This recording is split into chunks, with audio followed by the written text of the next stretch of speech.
স্ত্রীর মন খারাপ যে স্বামীর হৃদয়কে স্পর্শ করে না, স্ত্রীর চোখের পানি যে স্বামীকে বিচলিত করে না, আর যাই হোক ওই স্বামীর মতো পাষাণ স্বামী কেউ হতে পারে না।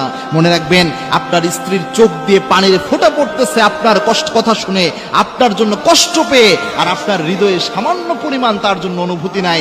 আপনার মতো পাষাণ হৃদয় কারো হতে পারে না। আল্লাহর হাবিব সাল্লাল্লাহু আলাইহি ওয়াসাল্লামের ব্যাপারে তার স্ত্রীরা বলছেন, আমরা যদি কখনো অভিমান করতাম, আল্লাহর হাবিব সাল্লাল্লাহু আলাইহি ওয়াসাল্লাম পাগল হয়ে যেতেন। আল্লাহর হাবিব সাল্লাল্লাহু আলাইহি ওয়াসাল্লাম প্রায় অনেক বেশি চেষ্টা করতেন কিভাবে আমাদের রাগকে ভাঙানো যায়, আমাদের অভিমানকে ভাঙানো যায়। আল্লাহর হাবিব সাল্লাল্লাহু আলাইহি ওয়াসাল্লাম সব সময় যত্ন নিতেন। মা আয়েশা বলছেন, আমরা অনেক সময় বিশ্বনবীর উপর অভিমান করতাম, রাসূল কখনো আমাদের উপর অভিমান করতেন না।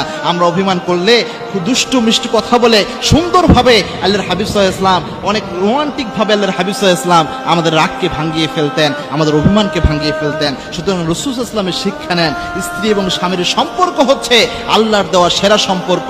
আল্লাহর হাবিব